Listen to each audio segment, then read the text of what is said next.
اکثر سنتے رہتے ہیں کہ قبر کے اندر جب بندہ جائے گا تو فرشتے آئیں گے، سوالات بھی کریں گے، بعد میں کافر اور منافق کے ساتھ کیا سلوک ہوگا؟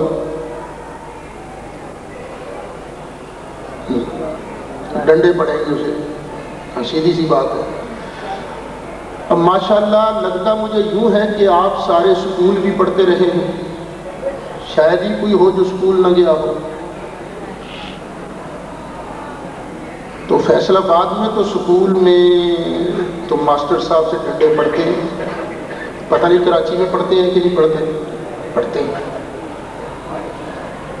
اور ویسے بھی جب پولیس پکڑ لے کسی چور کو تو وہ ان کو 13 نمبر کا چھتر پھینکتی ہے، جوتا۔ اور ویسے میں اس بات کا قائل ہوں کہ چور کو جوتا پڑنا چاہیے، خواہ وہ کسی لشکر کی شکل میں ہو، خواہ کسی جیش کی شکل میں ہو، چور بچنا نہیں چاہیے۔ اور ٹھیک ہے کہ نہیں؟ ہوڑی کیوں بول رہی ہو؟ اچھا خیر، چور کو جب مار پڑتی ہے تو ہمارے پولیس والے بھائی اسے کب تک مارتے ہیں؟ جب تک اس کے اندر سزا کا احساس موجود ہو۔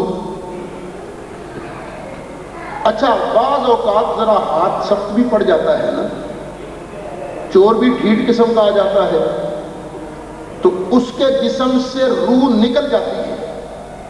جب روح نکل جاتی ہے تو کیا اب اسے پولیس والے مارتے ہیں؟ نہیں مارتے۔ کیوں؟ اس لیے کہ سزا اسے دی جاتی ہے جس کے اندر سزا کا احساس ہو، جس کے اندر زندگی موجود ہو۔ جس کے اندر زندگی نہ ہو، حیات نہ ہو، ادراک شعور نہ ہو، اسے سزا نہیں ملتی۔ ارے قبر میں کافر کو قیامت تک سزا ملتی رہے گی۔ نتیجہ کیا نکلا؟ قبر میں کافر بھی زندہ، پر ایک فرق ہے، اس کی زندگی مشکل، مومن بھی زندہ۔ مومن کی زندگی آسان، مومن سے شہید کی زندگی اعلیٰ، شہید سے نبیوں کی زندگی اعلیٰ، اور سب نبیوں سے اللہ کے حبیب کی زندگی اعلیٰ۔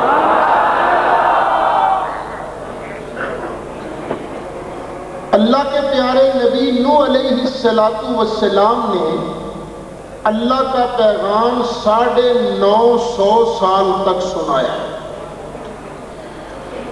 لیکن کتنے بندوں نے کلمہ پڑھا؟ کتنے بندے مسلمان ہوئے؟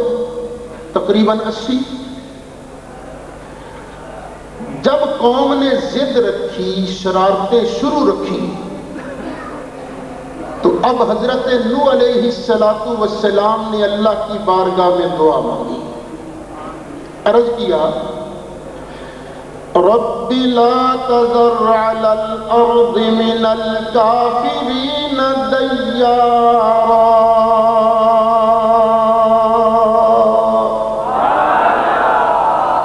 ذرا محبت سے پڑھ دیجئے، رب العالمین ایک کافر بھی زندہ نہ رکھ، سب کا کچومر نکال۔ دعا ہو گئی قبول۔ اب جب دعا قبول ہو گئی تو پانی کا عذاب آ گیا، طوفان آ گیا۔ اللہ کریم نے ان کے غرق ہونے کی کیفیت کو بیان کیا۔ اللہ تعالیٰ نے ارشاد فرمایا مما خطیئاتہم اغرقوا فادخلوا نارا۔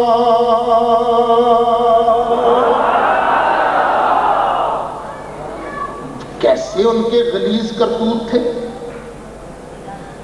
جن کی وجہ سے وہ پہلے غرق کیے گئے، ڈبوئے گئے۔ غرق کیے جانے کے بعد، ڈبوئے جانے کے بعد ان کو آگ میں ڈالا گیا۔ اب ذرا قرآن کے الفاظ پر غور فرمائیے۔ اللہ تعالیٰ ارشاد فرماتا مما خطیئاتہم اغرقوا فادخلوا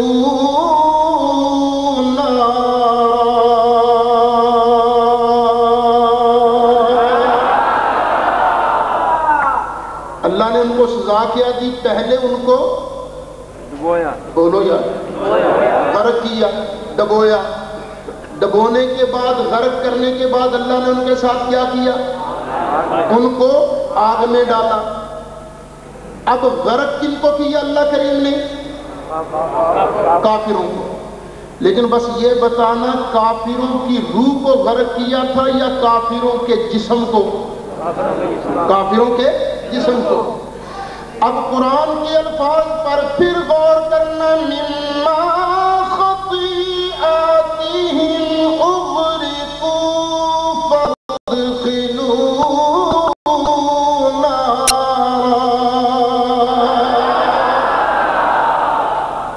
پہلے ان کے جسموں کو اللہ کریم نے غرق کیا، غرق کرنے کے بعد ان کو آگ کے اندر داخل کیا۔ اب اللہ نے ان کو آگ کے اندر کیوں داخل کیا؟ ہاں اونچا کہتا ہوں، سزا کے لیے۔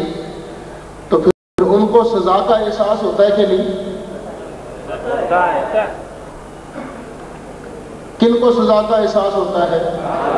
کفار کے جسموں کو، کفار کے جسموں کو۔ تو پھر ان کے جسم وہاں زندہ ہوئے کہ نہیں ہوئے؟ ہوئے۔ سید اسد اللہ تعالیٰ کا قرآن پڑھ کے اپنی بات کو بیان کر رہا ہے، میرے نبی کو کبھی مردہ نہ کہنا۔ نبی کریم علیہ السلام کو قسم ہے پروردگار کی، روضہ اطہر کے اندر زندہ جلوہ فرما ہے۔ ارے قبر کے اندر، برزخ کے اندر تو نوح علیہ السلام کے وقت کے کافروں کا جسم بھی مرا نہیں، وہ بھی سزا جھیلے۔